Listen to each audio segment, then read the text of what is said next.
أعوذ بالله من الشيطان الرجيم. بسم الله الرحمن الرحيم. الحمد لله رب العالمين والصلاة والسلام على سيدنا محمد أشرف الأنبياء والمرسلين وعلى آله وصحبه أجمعين. رب اشرح لي صدري ويسر لي أمري واحلل عقدة من لساني يفقهوا قولي. ربي يسير عليك يسير وتمم بالخير. أهلا وسهلا yang berbahagia Al-Fadil Ustaz Abdul Hadi bin Jahari kerana sudi bersama-sama dengan Gema Nur Iman dalam kuliah Isya hari ini dengan tafsir Nurul Ihsan jilid yang keempat surah Al-Mulk. InsyaAllah juga bersama-sama yang dikasihi para pencinta ilmu, pencinta Al-Quran, sahabat-sahabat yang dikasihi lagi dirahmati oleh Allah Subhanahu Wa Taala. Yang saya hormati, lagi saya kasihi sahabat takbiran Gema Nur Iman yang dipimpin oleh pengerusi Hajar Rosniati binti Mansur. Jadi bagi memohon keberkatan kuliah kita pada malam ini, marilah sama-sama kita membacakan umul kitab yang akan dipimpin oleh Fadil Ustaz untuk kita hadiahkan kepada baginda Rasulullah sallallahu alaihi wasallam, adik keluarga baginda, para sahabat, para sadiqin, para syuhada, alim ulama, guru-guru kita, adik keluarga kita serta muslimin dan muslimat sama ada yang masih hidup ataupun yang telah kembali ke rahmatullah. Isiril Fatihah. أعوذ بالله من الشيطان الرجيم بسم الله الرحمن الرحيم الحمد لله رب العالمين الرحمن الرحيم مالك يوم الدين إياك نعبد وإياك نستعين اهدنا الصراط المستقيم صراط الذين أنعمت عليهم غير المغضوب عليهم ولا الضالين آمين. Syukran. Assalamualaikum warahmatullahi ta'ala wabarakatuh. Alhamdulillahi rabbil alamin. Wabihi nasta'in wa ala umuri dunya waddin. Wassalatu wassalamu ala sayyidina wa maulana rasulillah wa alihi wa sahbihi wa man walahu wa man ittaba'a huda amma ba'd. Allahumma salli salatan kamilatan wa sallim salaman tamman ala nabiyyin تنحل به العقد وتنفرج به الكرب وتقضى به الحوائج وتنال به الرغائب وحسن الخواتيم ويستسقى الغمام بوجهه الكريم وعلى آله. Alhamdulillah, kita syukur pada Allah Subhanahu Wa Taala dipertemukan pada malam ini dalam kuliah tafsir. Sebelum itu saya lupa nak sebut yang saya kasihi pengerusi, ahli-ahli jawatan kuasa Gema Nurul Iman, Gema Nur Iman, dan ahli-ahli yang saya muliakan semualah, yang tak dapat saya sebut satu persatu tanpa mengurangkan darjat dan kedudukan semua yang ada dalam grup ini di hadapan Allah dan Rasul Nabi kita Muhammad sallallahu alaihi wa alihi wa sahbihi wasallam. Jadi kita sambung lagi pada minggu tersyasyul, minta maaf. Kita sambung lagi pada minggu ini ayat yang seterusnya. Aamintum man fis samai an yakhsifa bikumul arda fa idza hiya tamur. Betul Okey. Wa qala Allah Subhanahu wa ta'ala fi suratul Mulk ayat yang ke-16. Aamintum man fis samai an yakhsifa bikumul arda fa idza hiya tamur. Tuhan buat satu pertanyaan. Pertanyaan sebagaimana yang saya bagi tahu, Tuhan tanya bukan sebab Tuhan nak tahu Kerana Tuhan mustahil bersifat dengan al-jahl, iaitu jahil tidak mengetahui. Pertanyaan ini banyak dia punya gharad, dia punya tujuan. Ada pertanyaan dipanggil istifham. Istifham bukan semuanya bermaksud untuk mengetahui. Kita juga menggunakan uslub gaya bahasa yang sama. Kita bercakap, pertanyaan tidak semuanya memerlukan kepada jawapan, tetapi ada yang menunjukkan bahawa itu ialah perlian, itu ialah istifham inkari. Inkari ini iaitu mengingkari apa yang orang buat, tetapi kita datangkan dalam bentuk pertanyaan. Allah Subhanahu wa Ta'ala tanya, aamintum man fis samai an yakhsifa bikumul arda fa idza hiya tamur. Adakah kamu rasa aman? Aman di sini dengan makna tenang, kamu rasa okey, Tuhan yang pada langit kekerasannya dan kudratnya itu bahawa memasuk dengan kamu itu ke dalam bumi seperti Qarun, maka tiba-tiba bumi bergerak-gerak naik atas kamu. Kalau kita baca ayat yang sebelum ini, Allah Subhanahu wa taala berfirman, atas tu sikit je ayat. Wallazi ja'ala lakumul arda dhalulan. Allah Taala jadikan bumi ini menurut bagi kehendak kamu. Seolah-olah bumi itu tunduk dengan kita. Dia tawaduk dengan kita. Maknanya apa yang kita nak buat, dia bagi contoh dalam kitab ni, kita nak buat kampung, kita nak buat rumah, kita boleh sahaja ambil apa sahaja yang ada di permukaan bumi. Seolah-olah bumi menyerah diri. Tapi ingat, apabila aku bagi nikmat yang banyak daripada bumi kepada kamu, wahai manusia, tapi kamu jadi kufur kepada aku. Kamu dah tak ingat aku, kamu lupa, kamu ghulu, kamu melampau, melanggar batasan yang aku tetapkan, maka Allah Ta'ala kata, daripada bumi, kamu duduk dalam bumi, bumi tunduk kepada kamu, sekarang ini bumi akan menelan kamu. Maka kamu, seolah-olah Tuhan nak kata, kamu jangan rasa aman sangat dengan perangai kamu. Kerana dahulu, aku dah pernah lakukan sedemikian pada mereka yang melanggar batasan itu. Di sini dia bagi contoh Qarun, dia bagi contoh Fir'aun. Ya, betul mana tadi? Allahumma salli wa sallim wa barik ala sayyidina Muhammad. Ya Qarun, ke dalam bumi seperti Qarun, maka tiba-tiba ia bumi bergerak naik ke atas atas kamu. Jadi Qarun ditelan oleh bumi. Pada peringkat awalnya dia miskin. Saya dah cerita dah sebelum ini. Kemudian dia minta Nabi Musa AS mendoakan dia supaya dia boleh jadi kaya. Dan kaya dia itu sangat-sangat melampau kekayaan tersebut, dan juga dia juga melanggar batasan yang Allah Ta'ala tetapkan. Maka selepas itu Nabi Musa AS, Allah Ta'ala berfirman kepada bumi supaya mengikut kehendak Nabi Musa, dan Nabi Musa mengarahkan bumi untuk menelan Qarun. Ya. Baik. Muslimin dan muslimat yang dirahmati Allah sekalian, ini pengajaran bermakna Tuhan boleh bagi je nikmat tu. Innallaha a'ta dunya liman ahabba wa man lam yuhib walakin la yu'ti ad-din illa liman ahab. Allah Ta'ala boleh bagi dunia kepada mereka yang Tuhan kasih dan Tuhan benci, tetapi Tuhan tidak memberikan agama melainkan kepada mereka yang Tuhan kasih dan sayang sahaja. Baik, jadi bukanlah Tuhan tak bagi kita ambil apa-apa daripada bumi, ambillah. Bahkan Tuhan pesan pula, Tuhan pesan makanlah yang baik-baik, berjalanlah, macam-macam dalam ayat ni. Famshu fi manakibiha wa kulu min rizqih. Cuma kita ini Tuhan minta satu, dengan apa segala nikmat yang aku berikan, janganlah kamu lupa daripada mana datang, supaya kamu ingat kamu hamba. Kalau tidak, kamu akan lupa. Permulaan ayat ini dimulakan dengan tabarakalladzi biyadihil mulk. Saya nak kaitkan dengan pengajaran yang kita dapat pada ayat hari ini, ialah Tuhan minta kita sucikan diri dia. Kalaulah kita manusia tidak menyucikan Tuhan, maknanya kita tidak menyucikan dengan makna kita tidak meletakkan sifat yang tidak layak bagi Allah Subhanahu wa taala. Sifat kurang, sifat ada anak, sifat Tuhan ini berhajat dengan sesuatu. Kalaulah kita masih faham begitu, maknanya kita tidak menyucikan Tuhan. Dengan sebab itu, nak menyucikan Tuhan memerlukan ilmu, iaitu akidah Islamiyah. Kita kena belajar tauhid. Dan sebab itu juga, bila kita faham kehendak menyucikan Allah Subhanahu wa taala, maka dengan itulah seringkali kita akan sedar bahawa kita ini hamba. Itu penting ya. Kita sentiasa sedar diri kita hamba ni kerana apa? Kerana dalam hadis kursi, Allah Subhanahu wa taala menyebut bahawa hamba-Ku melakukan dosa. Kemudian dia menyesal, dia meminta ampun pada aku, maka aku menerima taubatnya. Kenapa aku menerima taubatnya, kata Allah? Allah Ta'ala mengatakan alasannya ringkas sahaja.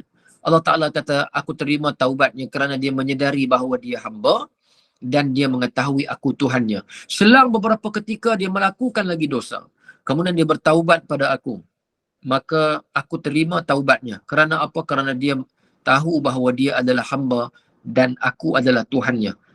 Maka selang beberapa ketika dia melakukan lagi dosa, maka dia menyesali perbuatan itu. Dia minta ampun pada aku. Aku menerima taubatnya kerana dia sedar bahawa dia adalah hamba, aku adalah Tuhannya. Diulang-ulang begitu dalam hadis kursi. Jadi perasaan bahawa kita hamba itu sangat penting. Maka sebab itu kita diminta untuk menyucikan Tuhan. Antaranya ialah dengan subhanallah, walhamdulillah, wala ilaha illallah, Allahu akbar. Ini disebut dengan zikir. Maka Imam Nawawi karang kitab Al-Azkar supaya kita menghiasi hidup kita dengan zikir. Kerana tanpa zikir kita akan lupa kita hamba. Dan makanan bagi jiwa kita, tuan-tuan jamulah, puan-puan jamulah, apa sahaja, sumbatlah apa sahaja, duit ke apa sahaja dengan jiwa, semuanya tak pernah cukup. Kerana makanan bagi jiwa bukanlah duit, bukanlah nasi, bukan. Semua tu bukan. Tetapi makanan bagi jiwa ialah az-zikr. Az-zikr, ya, zikir. Dan suatu masa nanti kita akan makan zikir sehingga kenyang. Di zaman Dajjal turun, orang yang beriman ketika itu dalam hadis Nabi SAW, mereka akan makan zikir. Ya, dengan zikir kita akan makan sehingga kita ini akan sendawa kekenyangan. Tak ada lagi lah makanan biasa yang kita dapat hari ini, tidak ada. Jadi bermakna zikir boleh mengenyangkan. Dan makanan bagi jiwa ialah zikr. Kita manusia akan sentiasa menyedari bahawa kita adalah hamba Allah Subhanahu wa taala dalam dua keadaan. Alladzina yazkuruna Allah qiyaman wa qu'udan wa 'ala junubihim. Alladzina yazkuruna, yazkur dengan makna alladzina yazkuruna dengan makna mereka yang zikir. Kemudian wa yatafakkarun. Jadi kita akan hidup dengan zikir dan fikir. Az-zikr wal fikr. Dua ini sahaja yang akan menentukan kita ini sentiasa jadi hamba ataupun tidak. Kalau tidak, kita tidak fikir, kita zikir. Kalau kita zikir, kita akan fikir. Jadi dengan sebab itu Allah Subhanahu wa taala ingatkan kita, kamu rasa aman ke dengan nikmat yang aku berikan, dengan segala apa sahaja yang kamu perlu di dunia ini, aku lengkapkan. Tiba-tiba kamu melakukan jenayah atas muka bumi ini, kamu tak takut ke suatu masa bumi ini pula yang akan menelan kamu. Ya? Kerana kita terlalu aman. Maksudnya Tuhan seolah-olah nak mengingatkan kita, kita sini berada dalam zon yang sangat selesa. Dalam bahasa Inggeris sebut comfort zone. Betul ya? Dalam zon yang selesa. Jadi jangan rasa macam tu. Ibadat kita pun kita jangan ada duduk dalam comfort zone. Oleh kerana kita dah boleh pergi masjid hari-hari, oleh kerana kita boleh dengar kuliah hari-hari, oleh kerana kita boleh zikir hari-hari, pegang tasbih hari-hari, akhir sekali kita rasa selesa. Kita lupa kadang-kadang di sebelah rumah kita ada jiran yang mungkin kesusahan. Adik-beradik kita di kampung mungkin tak cukup duit. Cukupkah dengan zikir macam tu tanpa fikir? Ada seorang wali min awliyaillahi salihin, diceritakan, ini saya baca dalam kitab mana? Dia setiap hari dia bangun tahajud, qiyamul lail. Ini kegagalan kita apabila kita hanya zikir tanpa fikir. Dan sebahagiannya fikir tanpa zikir. Maka mesti diseimbangkan dengan az-zikru wal fikr. Begitu juga dengan ibadat tanpa ilmu. Orang yang beribadah tanpa ilmu tidak seimbang. Ya, sehingga menyebabkan Allah Subhanahu wa taala memandang ahli ilmu melebihi mereka yang banyak ibadat. Ya, muslimin muslimat yang dirahmati Allah sekalian, maka apabila dia selalu bangun tahajud, bangun solat malam, satu malam dia bangun, maka didapati ada seorang lelaki yang sangat bercahaya muka, memegang suatu lembaran kitab. Maka ditanya, siapakah kamu? Maka dia kata, aku adalah malaikah. Aku turun di bumi pada hari ini untuk mencatat amalan hamba-hambaku yang bangun pada waktu malam.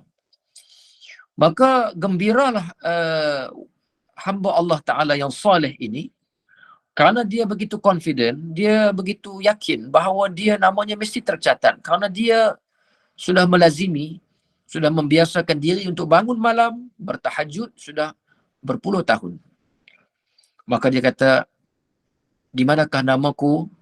Maka kata malaikat itu, aku tidak mendapati nama kamu tercatat di sini. Tak ada pun nama dia. Maka dia mengulangkan pertanyaan, mustahil tidak ada kerana aku telah melakukannya berpuluh tahun. Maka jawab malaikat tadi, tidak ada, aku tahu kerana aku yang mencatatnya. Maka kata malaikat tadi, kerana kamu banyak beribadat tetapi kamu lupa siapakah jiran kamu, keperluan mereka, kesusahan mereka. Kamu hanya memikirkan diri kamu sahaja. Jadi sebab itu Allah Subhanahu Wa Taala nak supaya kita jangan berada dalam keadaan yang sangat selesa sehingga kita melupakan. Bermakna kita ini bila serve manusia, kita khidmat dengan manusia, kepedulian kita dengan manusia bermakna kita sedang serve Allah Subhanahu Wa Taala. Itu sebenarnya hablum minallahi wa hablum minan nas. Pertalian kita, hubungan kita dengan Allah Subhanahu Wa Taala juga adalah perhubungan kita dengan manusia, dengan ialah hubungan kita dengan Allah Subhanahu Wa Taala. Sambung lagi, amintum, Tuhan tanya lagi, rasa amankah kamu? Amintum man fis samai ay yursila alaikum hasiba.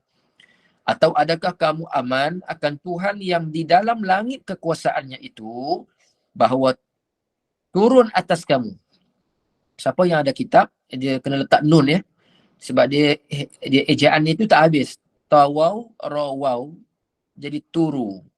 Kena letak nun jadi turun ya. Bahawa turun atas kamu itu anak batu neraka seperti yang diturun atas kaum Lut dan ashab al-fil. Ashabul fil iaitu Abrahah dan tentera bergajah. Kaum Lut iaitu mereka yang melakukan suatu jenayah iaitu jenayah sodomi. Saya tak sebut liwat ya, kerana liwat ini bagi saya kalimah yang tidak bagus. Sebab dia berasal dari perkataan Lut. Lut itu nama Nabi. Nabi Lut tak melakukan perbuatan itu. Nabi Lut membanteras, bahkan membenci dan berdakwah untuk mereka tinggal perbuatan itu. Tiba-tiba dikaitkan dengan liwat. Liwat itu dari perkataan Lut. Jadi saya kalau nak sebut jenayah itu, saya akan sebut sodomi. Iaitu perbuatan sodomi dinisbahkan kepada kaum Sodom. Ya, Sodom, puak Sodom yang buat, Nabi tak buat. Maka sebab itu ada sebahagian kitab menyatakan bahawa ini sebahagian dari kecuaian ulama dahulu di dalam meletakkan istilah. Ya. Jadi Allah Subhanahu Wa Taala nak kita, guru kita jadi tambah dalam tafsir bahawa ambillah pengajaran ya, ambil pengajaran bahawasanya sudah ada kaum yang aku musnahkan terdahulu daripada kamu hasil melampaui batas itu. Yang pertama, Tuhan berikan peringatan bumi akan telan kamu. Boleh jadi bumi akan telan kamu. Sebagaimana Qarun. Yang kedua, ada boleh jadi juga batu yang akan terjun, akan turun daripada langit menimpa kamu. Maknanya tentera Allah Subhanahu Wa Taala, jundun min junudillah, tentera-tentera Allah ini sangat banyak. Dan Tuhan, sebagaimana rezeki itulah Tuhan boleh buat datang dalam bentuk yang tak disangka, begitu juga dengan azab Allah Subhanahu Wa Taala juga boleh datang dalam keadaan yang tak disangka. Ada yang papa kedana tiba-tiba, ada yang kaya mengejut. Semua itu daripada Allah Subhanahu Wa Taala. Maka sebab itu kalau kita sering belajar, maka kita akan diperingatkan tentang kekuasaan Allah, tentang ilmu Allah. Maka kita akan sedar bahawa semua ini hadza min fadli rabbi, adalah daripada kelebihan ini semuanya daripada Allah Subhanahu Wa Taala. Kita tidak akan lupa itu. Fasata'lamuna kaifa nadhir, maka lagi kamu ketahui ketika turun azab itu betapa menakuti Rasul aku itu sebenar. Maka waktu itu barulah mereka tahu bahawa yang Rasul ingatkan dulu, Nabi-Nabi ingatkan dulu bahawa itu adalah sebenar. Tapi penyesalan ketika ini sudah tidak berguna lagi. Cuma Tuhan sebut, semua ini akan berlaku. Dialog-dialog ini semua akan terjadi secara realiti. Ya. Walaqad kazzaba alladhina min qablihim, dan sungguh telah dusta. Walaqad kazzaba. Kazzaba maknanya mendustakan. Sungguh, betul-betul mereka ini mendusta oleh segala mereka.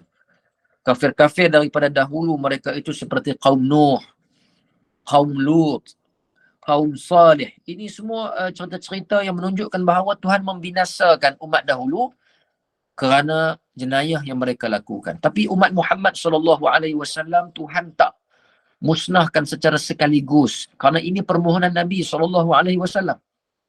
Dan Allah Ta'ala memperkenankan. Dahulu ada yang Tuhan lingkupkan, musnahkan sehingga tak ada benih yang tinggal.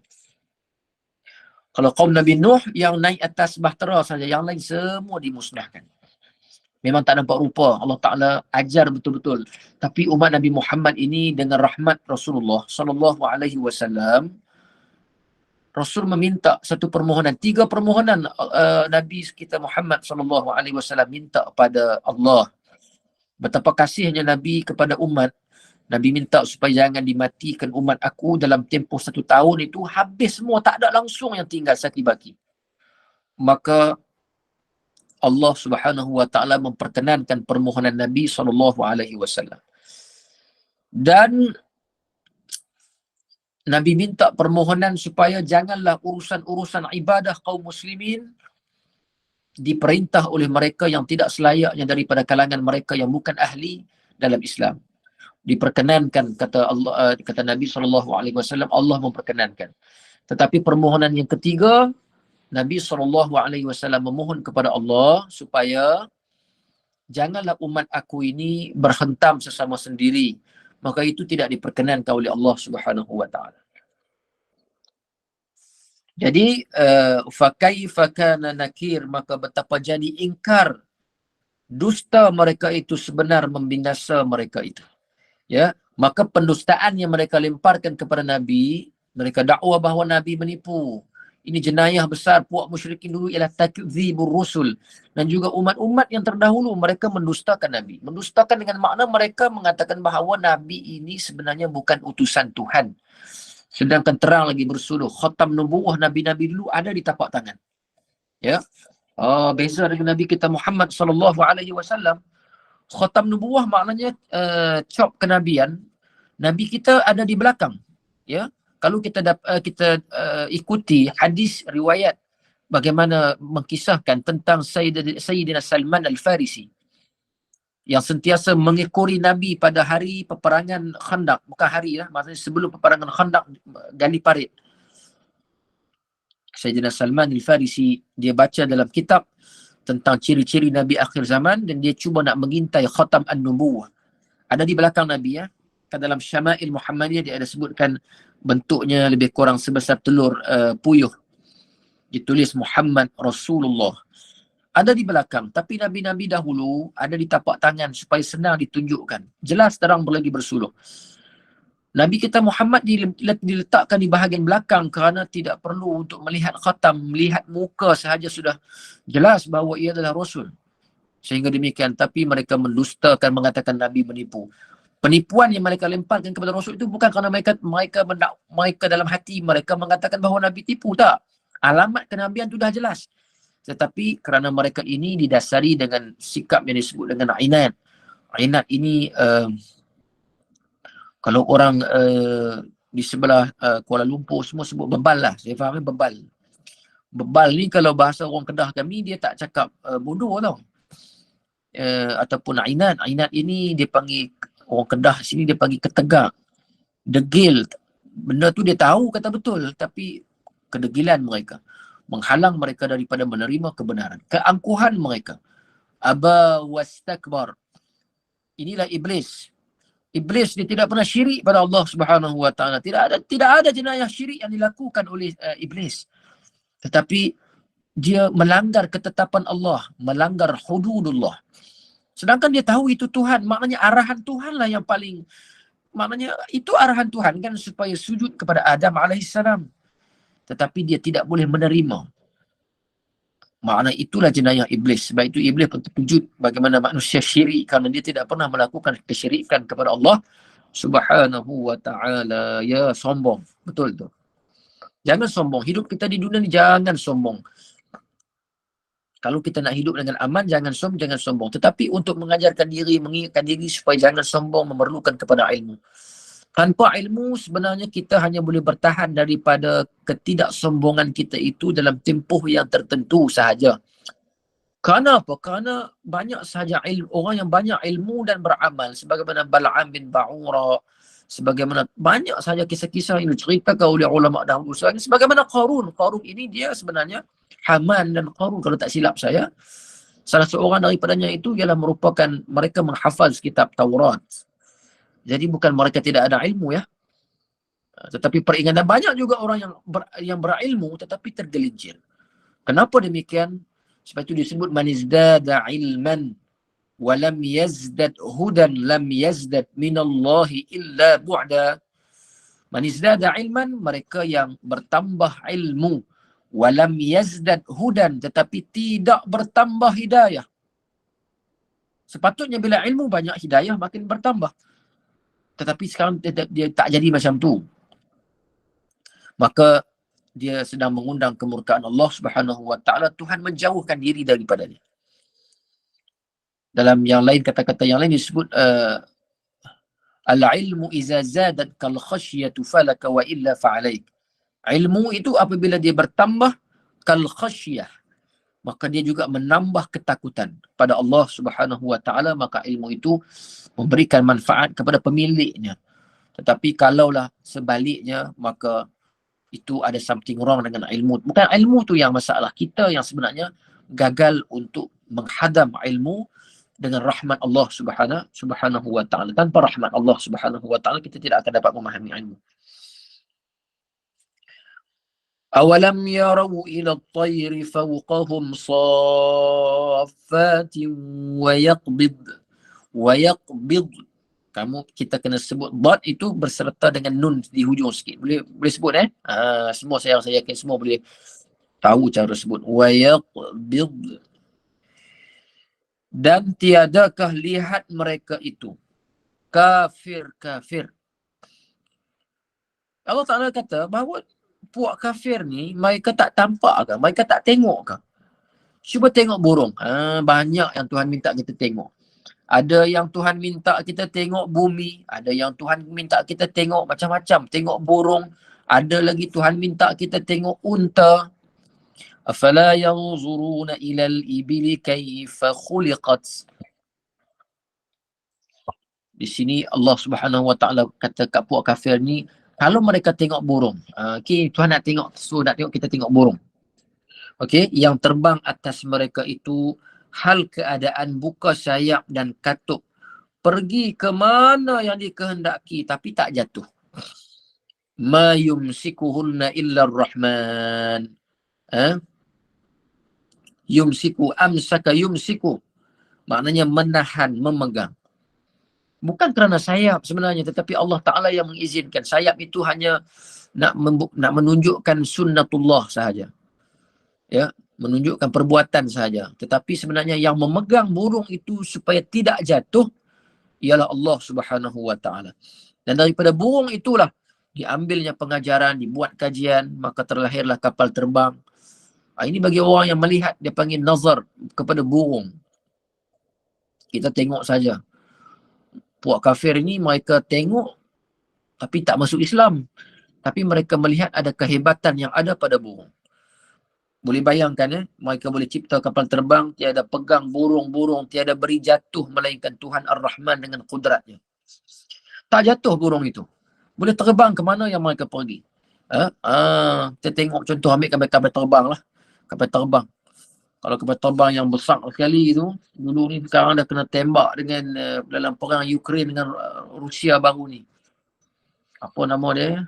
Antonov. Saya baca dia punya fakta, dia boleh membawa 285,000 kilogram.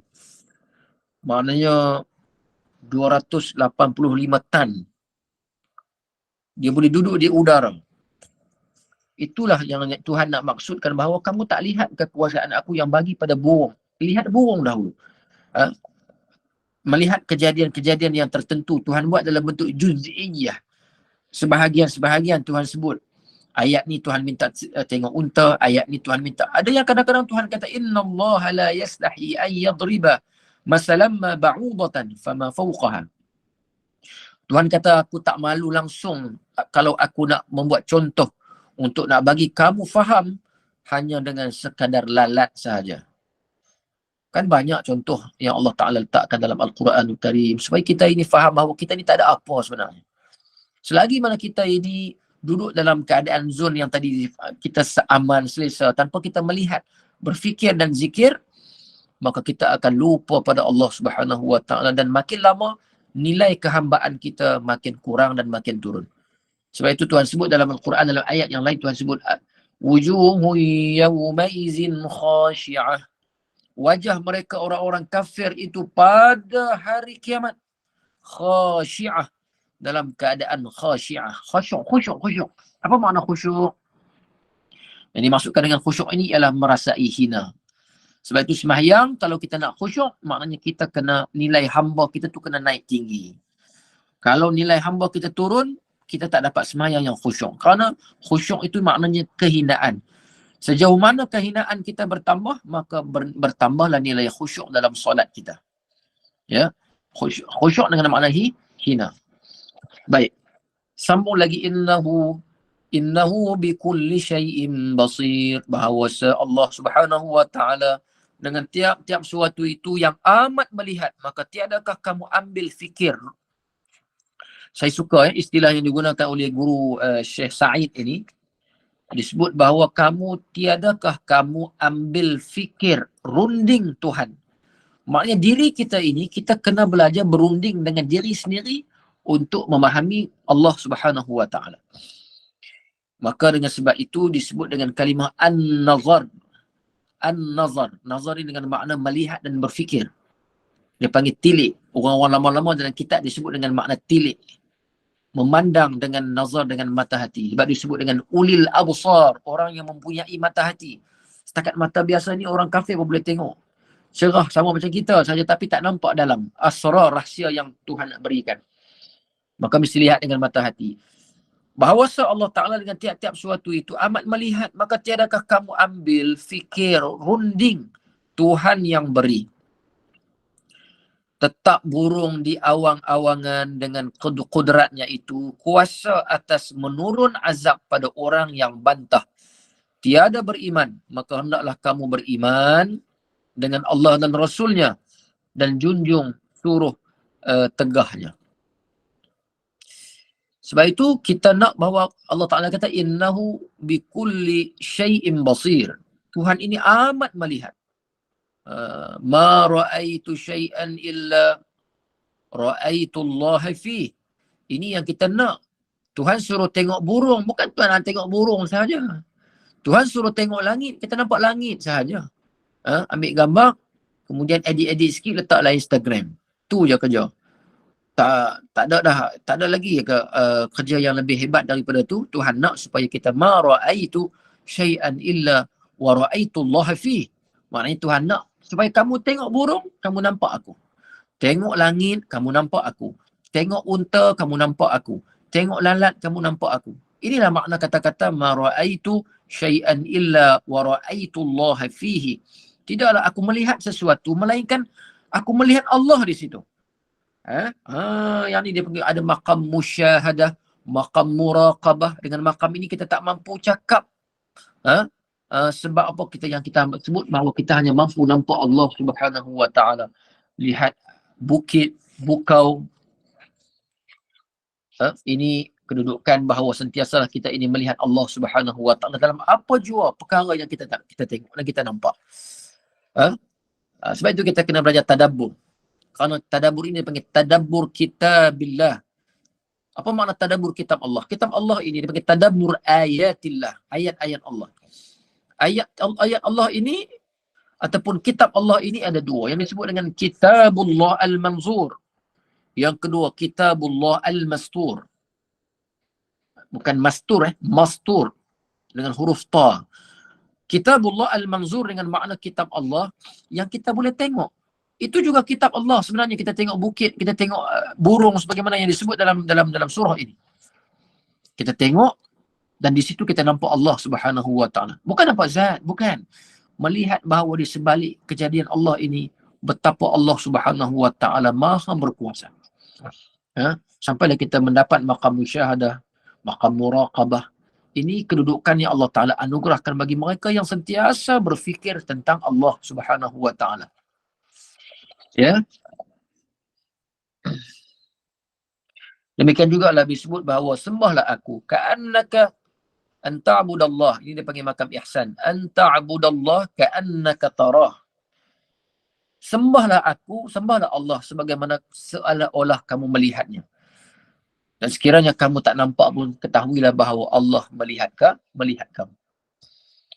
Muslimin dan muslimat yang dirahmati Allah sekalian, amman hadzal ladzi huwa jundul lakum yansurukum min dunir rahman. Adakah ini iaitu kawan bagi kamu itu yang menolong kamu melepas daripada azab Tuhan?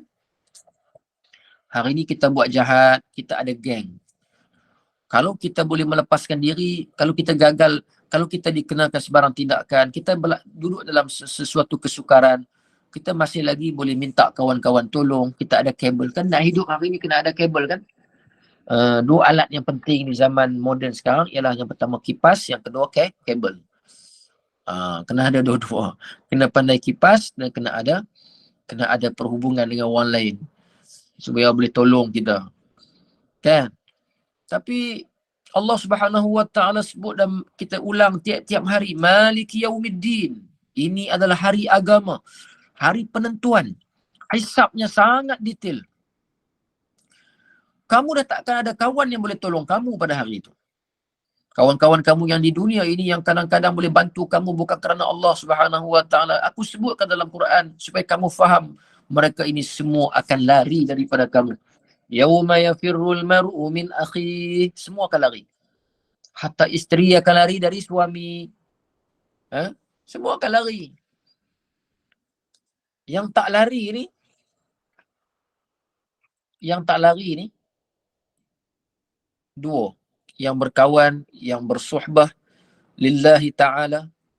Yang keduanya, mereka yang kita lakukan jenayah kepada mereka. Tetapi mereka tidak ampunkan kita. Mereka akan cari kita sekalipun kita tak cari mereka. Dalam hadis Nabi SAW menyebut ada suatu jambatan di akhirat nanti. Saya tak ingat saya dah cerita ke belum. Kalau dah cerita, anggap saja ini ulangan sehinggalah kita tazkirah. Kan tazkirah ni memang dengan makna ulang-ulang sampai kita jadi benda itu serasi dan benda itu terlekat di minda kita. Ada satu jambatan di kiamat nanti di mahsyar. Nama jambatan itu ialah Qantarah. Qaf, Nun, Ta, Ra, Ta. Qantarah. Qantarah ini satu jambatan yang mana apabila kita nak menuju kepada Allah Subhanahu wa taala, membawa amalan puasa kita, membawa amalan zakat kita, membawa amalan solat kita, membawa amalan haji kita, bawa pahala zikir kita, bawa pahala umrah kita, macam-macam kita bawa. Tetapi oleh kerana dosa kita dengan manusia yang belum diampunkan, maka Allah Ta'ala tak nak jumpa kita. Tapi Tuhan minta kita jumpa dahulu orang yang kita lakukan kejahatan dahulu, yang dia tak maafkan kita.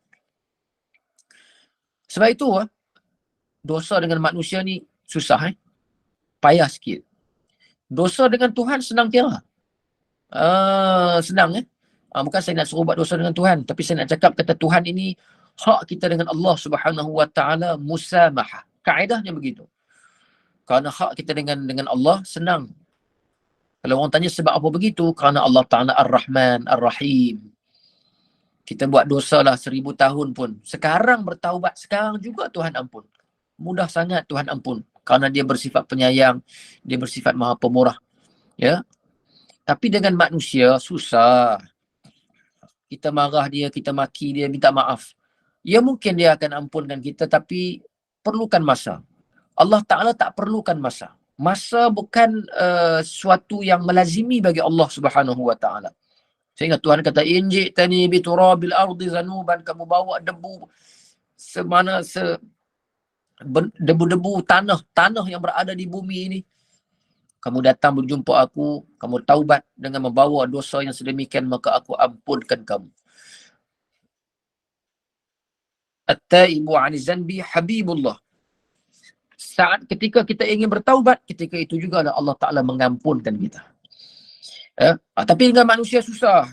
Senang kita, senang maki, pukul, keji aku, kata dekat aku, haters duk kecam di Facebook, di media sosial. Dan hari ini tiba-tiba kamu minta ampun. Senang itu soalan manusia. Tapi Allah Subhanahu wa taala tak macam tu. Allah Ta'ala bersifat dengan Ar-Rahman, Allah Ta'ala bersifat dengan Ar-Rahim. Jadi Tuhan ingatkan kita, kamu dah tak ada jundun dekat sana. Apa makna jundun? Kamu dah tak ada junud ataupun jund. Kamu dah tak ada tentera, kamu dah tak ada geng. Apa sahaja title, kamu dulu, kamu ada kedudukan pangkat besar di dunia. Kamu ada pengikut. Kamu ada tak suba kamu. Kamu buat salah pun kadang-kadang mereka tolong kamu, mereka mengampu kamu. Tapi di hari kiamat nanti, kamu dah tak ada. Pakaian raja kamu, pakaian sultan kamu, pakaian presiden kamu, pakaian perdana menteri kamu, pakaian menteri besar kamu, dah tak ada lagi dah. Semua sama je hari itu. Maka kamu dah tak ada junud, kamu dah tak ada tentera hari itu. Kamu sangka kamu ada lagi tentera kamu yang akan tolong kamu, mereka sendiri sedang bergelut pada hari tersebut. Sebab itu Tuhan kita minta apa? Kita minta bahawa Maliki Yaumiddin, ini adalah Tuhan hari kiamat. Apa-apa settle dengan Tuhan. Ya? Lain daripada tu kalau dapat syafaat Nabi SAW, bertuahlah kita. Itu sahaja di antara kabel yang kita boleh dapat talian hayat. Sehingga Nabi SAW kata dekat sahabat, kalau nanti, sahabat cakap dekat Nabi, ya Rasulullah, syafaatkanlah aku. Sahabat yang hari-hari melihat Nabi, duduk dengan Nabi pun bimbang. Sehingga mereka merayu supaya disyafaatkan oleh Nabi. Dan Nabi pula kasih dan sayang, Nabi kata pula, beginilah, nanti di hari kiamat, carilah aku di 3 tempat. Yang pertama, cari aku di tiang sirat. Kalau aku ada, minta tolong, aku tolong insyaAllah. Yang kedua, Nabi kata kalau tak jumpa di tiang sirat, kamu carilah aku dekat mizan, dekat timbang. Aku tolong kamu kalau kamu dalam pergelutan yang sangat dahsyat ketika itu, aku tolong kamu. Dan kalau tak jumpa dekat situ, kamu carilah di telaga Al-Haud. Aku ada di situ. Sesungguhnya aku tidak tersasar dari 3 tempat tadi. Ini saja kabel yang kita ada. Apa sahaja kekuasaan kita di dunia ini, tidak akan menjadikan kita kuat di hari kiamat, tidak. Sebab itulah Allah Ta'ala peringatkan kita, kamu dah tak ada siapa melainkan aku sahaja. Ya. Baik muslimin dan muslimat yang dirahmati Allah Subhanahu wa taala, tak ada lagi di kata sini tiada lagi kawan yang menolong kamu melepas daripada azab Tuhan Ar-Rahman, yakni tiada melepas daripada azab Tuhan Ar-Rahman itu melainkan ia jua. Maknanya ia jua di sini ialah Tuhan sahaja yang boleh melepaskan dengan sembahnya dan dengan imannya, dengan rasulnya dan juga dengan kitabnya.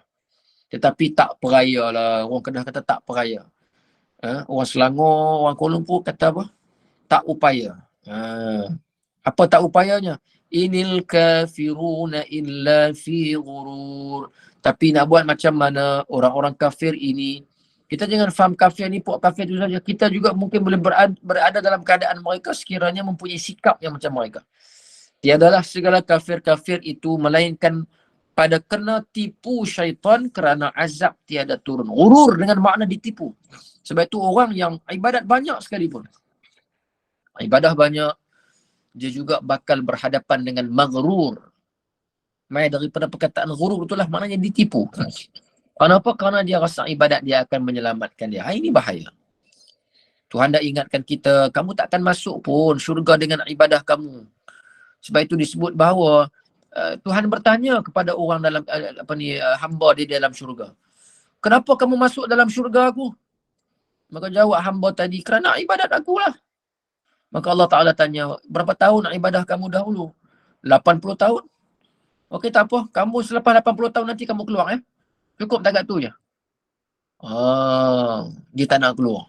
Sesungguhnya kita masuk dengan rahmat Allah. Sesungguhnya ibadat yang kita lakukan tak layak pun nak beli syurga Allah. Kerana kita nak duduk di situ selama-lamanya dan tak ada tempoh lagi dah. Jutaan tahun ke, trilion tahun ke, dah tak ada ternilai lagi dah. Itulah syurga yang kekal abadi.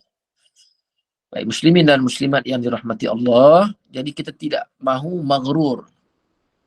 Sebahagiannya maghrur kerana harta, sebahagiannya maghrur kerana ibadah, sebahagiannya maghrur kerana maksiat.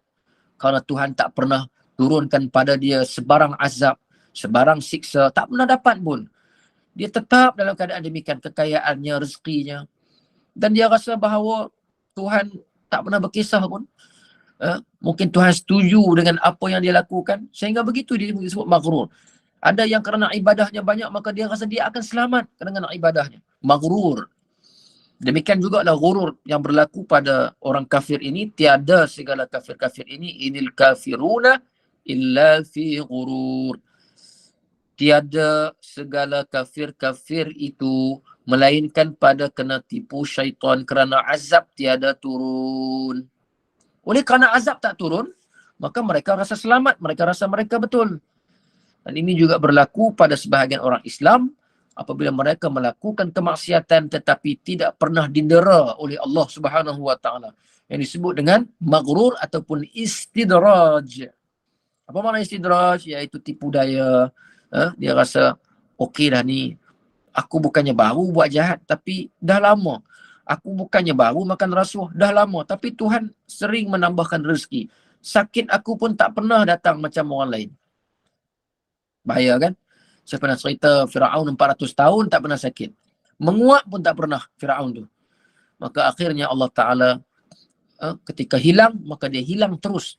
Tak ada lagi peluang-peluang. Tak ada lagi peluang pertama ke peluang kedua, tak ada lagi dah. Jadi itu yang kita risau. Maka sebab itu kita ini mengharapkan kasih sayang Allah Subhanahu wa Ta'ala melalui pintu al-khawf dan juga ar-raja. Al-khawf pintu takut. Tapi dalam masa yang sama kita juga kena ada ar-raja. Ar-raja mengharap pada Allah Subhanahu wa Ta'ala. Banyak pintu nak mendekati Allah Subhanahu wa Ta'ala. Ada pintu kasih, ada pintu sayang. Sebagian ulama kata jangan kamu selalu mendekati pintu nak dekat dengan Tuhan ini. Kadang-kadang kita masuk pintu takut sahaja. Jadi takut je. Ingat dulu masa sekolah kalau ada guru yang kita kaji, takut je. Kalau dia nak masuk dia pun dah takut. Lama-lama kita jadi bosan. Jadi bukan satu pintu, dan kena seimbang pintu itu. Maka kata ulama, pilihlah pintu sayang, pintu kasih, pintu cinta. Kerana pintu ini dia bantu kamu untuk hilangkan beban dalam beragama. Kerana beragama ini dia pada peringkat awalnya beban. Sebab itu kata Imam Nawawi, untuk mendapat kemanisan iman, kelazatan iman, kita kena ada satu kesanggupan. Kesanggupan apa? Tahammulul masyaq fid din. Sanggup bersusah, menderita, bersusah payah kerana agama Allah Subhanahu wa Ta'ala. Jadi nak kurangkan beban, kita kena masuk melalui pintu cinta. Tengoklah dulu masa puan-puan duk bercinta dulu kan. Suami tak pernah rasa tak rasa terbeban. Nak telefon pukul berapa, 3 pagi pun boleh, hilang mengantuk. Nak pinjam duit, nak bagi duit, tak pernah rasa susah. Nak hantar barang, pukul 2 pagi pun boleh, 3 pagi pun boleh. Kan? Macam-macam lah kata-kata yang menggambarkan bahawa tiada bebanan dalam cinta. Lautan laut sanggup diredahi, lautan api sanggup direnangi. Sampai orang kata lautan laut lautan api sanggup direnangi, tapi minum air kopi pun kena tiup dengan mulut, panas tak sanggup tahan. Jadi sebenarnya itu kata-kata yang saya sebut tadi itu nak menggambarkan betapa bahawa kasih cinta ini boleh menghilangkan beban di dalam beragama. Dan dalam apa jua perkara. Kerana kasih. Baik. Jadi muslimin dan muslimat yang dirahmati Allah, kita baca satu ayat lagi. Tuhan tanya lagi Nampak Tuhan tanya lagi. Amman hadzal ladzi yarzuqukum in amsaka rizqah. Adakah ini yang rezeki akan kamu, jika tahan Allah akan rezekinya, maka siapa yang akan rezeki kamu pula? Tuhan tanya, kalau aku tahan rezeki kamu, aku stop rezeki kamu, hari ini kamu dapat, kamu nak dapat, satu masa aku tahan, siapa yang akan tolong sambung rezeki itu? Adakah yang lebih kuasa daripada aku? Tuhan ingatkan lagi, amankah kamu? Ini satu peringatan. Sebab tu kita ulang ayat ini setiap hari. Kalau kita tadabbur, kita faham. Supaya kita mengulang-ulang bahawa tak ada apalah aku ni. Rezeki kalau Tuhan tahan pun aku tak dapat. Tadi Tuhan tanya aman lagi, tak aman. Semua tak aman. Kalaulah kita rasa kita aman, maknanya kita sedang tidak aman. Kerana apa? Kerana kita berada dalam satu zon yang mana kita dah merasakan bahawa rezeki aku ini tak siapa boleh tahan, kerana usaha aku, ini kerana kudrat aku, kerana titik peluh aku. Dia tidak merasai bahawa itu hanyalah sebagai perjalanan kepada sunnah Allah Subhanahu wa Ta'ala sahaja. Dia sebagai bukan muassirat, bukan yang memberi bekas. Kalau Tuhan nak tahan, tahanlah. Jadi Tuhan tanya tadi apa? Tuhan tanya, kalau aku tahan amsaka rizqah, aku tahan rezeki kamu, siapa yang nak tolong sambung? Kalau manusia menahan manusia, dia masih lagi ada harapan aku yang akan sambung. Kerana menahan rezeki yang manusia tahan itu pun adalah kuasa aku. Tetapi sekiranya aku yang menahan, maka seolah-olah Tuhan nak kata, dah tak ada siapa boleh sambung lagi. Dia akan stop dekat situ je. Keputusan nak sambung rezeki pun ada di tangan aku, dan keputusan untuk terus menahan pun berada di kekuasaan dan tangan aku. Jadi dengan sebab itu, Tuhan minta berkali-kali kita sedar diri. Kalau kita tak sedar diri juga. Sebab itu suratul Mulk ini dibaca secara harian. Kita dibaca secara harian sebelum tidur supaya kita boleh bermuhasabah dengan peringatan-peringatan Allah Subhanahu wa taala tentang rezeki, tentang kekuasaan, tentang kemaksiatan, tentang kerajaan Tuhan, ya. Supaya dijadikan wirid secara harian setiap malam menjadi peringatan bagi kita bahawa kekuasaan Allah Subhanahu wa taala melebihi segala-galanya. Sebab itu dinamakan dengan suratul Mulk, Al-Mulk. Dan sesiapa yang membacanya akan diberikan Al-Munjiyah, keberhasilan ataupun berjaya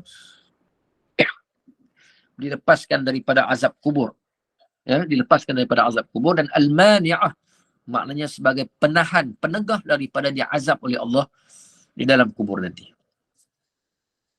Saya dah cerita bagaimana surah ini dia akan menjadi peguam bela bagi setiap dari kalangan mereka yang melazimi bacanya setiap hari. Hatta mereka dia seorang ahli maksiat sekalipun. Maka apabila dia ahli maksiat, malaikat nak dera dia dalam kubur, maka surah ini akan mempertahankan dengan mengatakan bahawa aku sudah pun berada dalam dirinya, maka sekiranya kamu memukulnya, maka kamu akan memukul aku sebenarnya, kata surah ini. Nak pukul kaki dia ada di kaki, nak pukul kepala dia ada di kepala. Jadi sebab itu kita baca setiap hari dengan pengulangan-pengulangan peringatan yang sangat banyak supaya kita tidak gurur, ya, supaya kita mengambil peringatan dan jangan lalai dengan apa sahaja kurniaan nikmat yang Allah Taala berikan kepada kita. Jadi saya rasa stop dekat tu. Suara saya macam nak habis sikit dah. Hari ni saya ada 3 program. Jadi ada soalan ke? Tafsir tak ada soalan kau jadi ada lagi 3 minit untuk 10.30 surah lah. Kita baca suratul Mulk, ya. Betul? Nak buka soalan ke, Ustaz? Apa dia? Betul. So tak payah nak buka soalan ke, tak payah buka soalan ke, terus baca surah Al-Mulk. Boleh. Kalau ada yang nak tanya, jangan tanya yang nak, kalau nanti tanya pula Ustaz baca surah Al-Mulk terbalik pula. Susahlah saya. Subhanallah. Ya, ada jemaah nak tanya, silakan. Sebelum kita tutup dengan surah Al-Mulk. Assalamualaikum, Ustaz. Waalaikumsalam warahmatullahi Macam wabarakatuh. nak tanya ni, kalau kita pergi sampai masjid, kalau katalah maghrib kan, orang azan, dah habis azan, kita masuk-masuk tu, sebab orang biasa dia buat semayang sunat sebelum maghrib kan. Sebab sunat, lepas tu, tapi mana lebih kita semayang tahiyatul masjid ke sunat sebelum maghrib, sunat maghrib tu, sebelum tu? Kalau masa masih lapang, kita buat dulu tahiyatul masjid. Kemudian kita buat solat sunat qabliyah. Kalau dah terdesak, tak sempat, kita sembahyang sahaja sunat qabliyah, maka tahiyatul masjid akan dapat sekali, dapat serentak. Terima kasih, Ustaz, faham dah. Okey, sama. Assalamualaikum, Ustaz. Waalaikumsalam warahmatullahi. Ya. Ya, izin bertanya. Ya, sila. Ustaz, tadi kan memang saya nak tanya soalan tu sebab sekiranya ada para alim juga seperti Balam bin Ba'urah juga Allah takdirkan seorang yang alim jadi sebaliknya. Ya. Jadi bagaimana Ustaz, para ahli tasawuf sangat menjaga pandangan ilmu mereka, Ustaz, dalam, kalau kita kata mereka ni berilmu, mereka lebih menunduk rasa tiada berilmu, Ustaz. Jadi macam mana kita nak merasa seperti belum sampai tahap seperti mereka, Ustaz, yang orang yang kesal. Maaf, anak saya di belakang. Tak apa, tak apa. Tak apa. Dia pun nak mengaji juga. Ya. Alhamdulillah, ya. Selalu dengan saya, Ustaz. Ya. Okey, yang pertamanya sebab itu kita belajar tasawuf kerana tujuan matlamatnya supaya kita sentiasa merendah diri.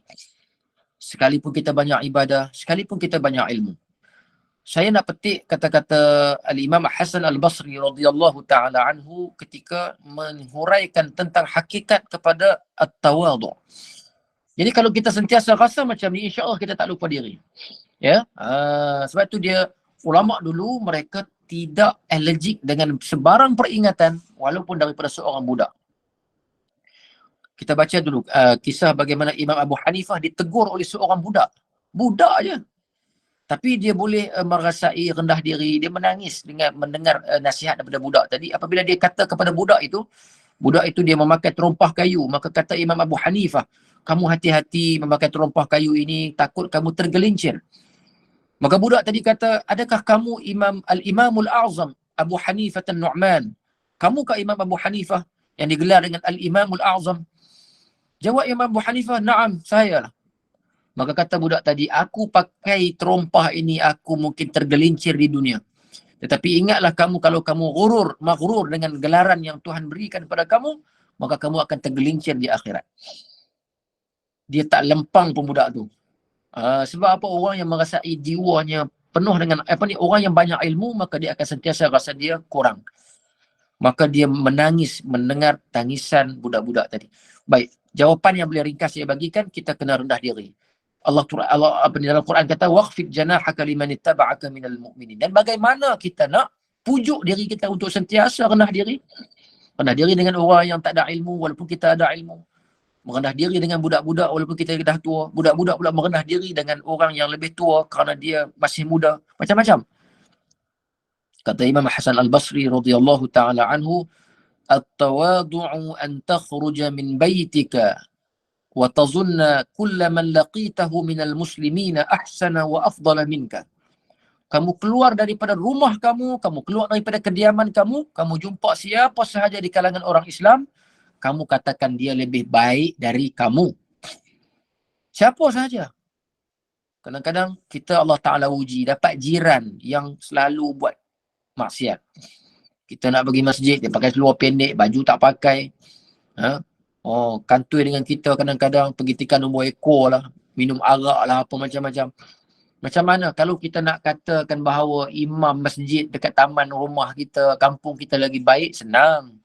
Kan? Jemaah-jemaah masjid lebih baik dari aku. Okey lagi, tak ada masalah. Kawan-kawan aku yang baik-baik ni tak ada masalah. Ahli-ahli jemaah di Gema Nur Iman, tak ada masalah nak kata. Tapi kalau Tuhan uji kita kenal orang macam tu, macam mana kita nak kata dia lagi baik dari kita?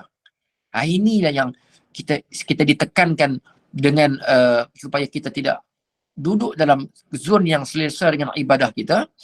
Sebagaimana Allah Ta'ala pernah menyebabkan Bala'am yang awalnya bagus, baik, taat, hingga hujungnya masuk neraka. Track record awal yang cantik tidak menentukan hujung yang baik. Dan begitu juga pemuda yang membunuh 100 orang. Track record yang buruk tidak juga menjamin pengakhirannya juga buruk. Tidak.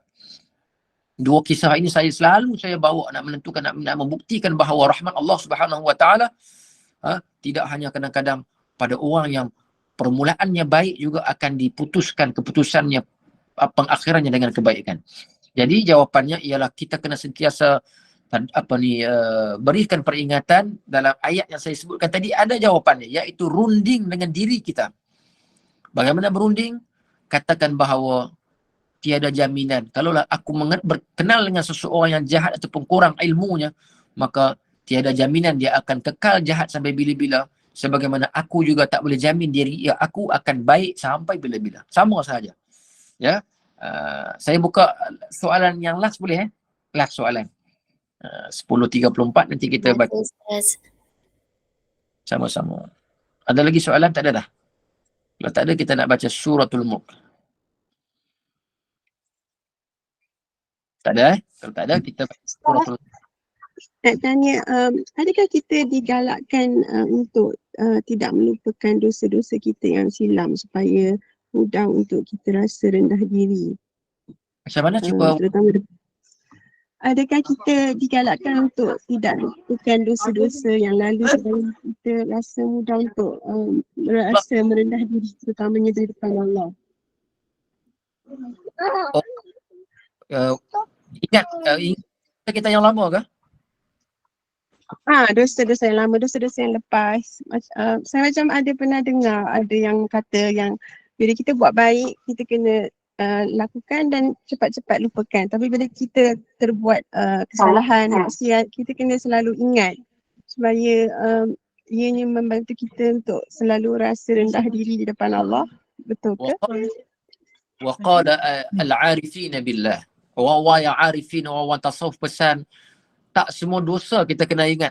Ada yang memberikan pengajaran, silakan ingat. Tapi ada dosa yang kita bila kita ingat, dia akan menyebabkan diri kita akan down. Ada dosa yang kita ingat, dosa itu sebahagiannya ada yang kesedapan, kelazatan dalam dia, menyebabkan kita rasa teringin nak kembali. Yang tu jangan ingat. Ingat yang boleh bagi motivasi, yang boleh ingatkan diri kita. Yang mana boleh menyebabkan kadang-kadang ada sebahagian dosa tu lazat.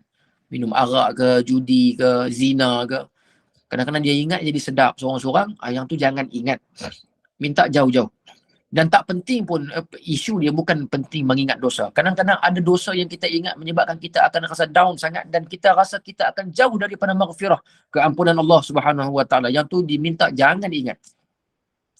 Sehingga kata ulama tasawuf, saya ambil ucapan ini daripada guru kami di Mesir nama Syekh Muhanna, bukan Syekh Yusri Jabir, tak silap, dia kata seseorang yang kadang-kadang bila dia mendapati dosanya begitu banyak, maka bila dia bertaubat, dia rasa Tuhan tak ampun dosa dia. Ini yang bahaya. Kata Al-Arifin bahawa ini adalah jenayah yang kedua terbesar ba'da syirik bagi kami orang-orang tasawuf. Kerana apa? Bersangka buruk dengan Allah Subhanahu Wa Taala. Kesimpulan yang saya boleh buat ialah tak semua dosa kita boleh ingat. Tak semua dosa. Ya. Jadi ingat yang boleh meningkatkan ingatan kita pada Allah Subhanahu Wa Taala sahaja, yang mana boleh menghilangkan, boleh menurunkan kadar keyakinan kita pada Allah, yang tu jangan ingatlah, tak payah ingat. Tengok ke depan, dan Tuhan pun selalu pesan, kamu jangan terlalu kecewa, jangan terlalu sedih kerana kamu tak tahu apa yang aku tuliskan untuk kamu di hadapan. Boleh? Baik, kita sama-sama baca suratul Mulk. Mudah-mudahan Allah Ta'ala memberikan rahmat dan keampunannya pada kita. أعوذ بالله من الشيطان الرجيم بسم الله الرحمن الرحيم تبارك الذي بيده الملك وهو على كل شيء قدير الذي خلق الموت والحياة ليبلوكم أيكم أحسن عملا وهو العزيز الغفور الذي خلق 7 سماوات طباقا ما ترى في خلق الرحمن من تفاوت فارجع البصر هل ترى من فطور ثم ارجع البصر كرتين ينقلب إليك البصر خاسئا وهو حسير ولقد زينا السماء الدنيا بمصابيح وجعلناها رجوما للشياطين وأعتدنا لهم عذاب السعير وللذين كفروا بربهم عذاب جهنم وبئس المصير إذا ألقوا فيها سمعوا لها شهيقا وهي تفور تكاد تميز من الغيظ كلما ألقي فيها فوج سألهم خزنتها ألم يأتكم نذير قالوا بلى قد جاءنا نذير فكذبنا وقلنا ما نزل الله من شيء إن أنتم إلا في ضلال كبير وقالوا لو كنا نسمع أو نعقل ما كنا في أصحاب السعير فاعترفوا بذنبهم فسحقا لأصحاب السعير إن الذين يخشون ربهم بالغيب لهم مغفرة وأجر كبير وأسروا قولكم أو اجهروا به إنه عليم بذات الصدور ألا يعلم من خلق وهو اللطيف الخبير هو الذي جعل لكم الأرض ذلولا فامشوا في مناكبها وكلوا من رزقه وإليه النشور أأمنتم من في السماء أن يخسف بكم الأرض فإذا هي تمور أم أمنتم من في السماء أن يرسل عليكم حاصبا فستعلمون كيف نذير. الحمد لله.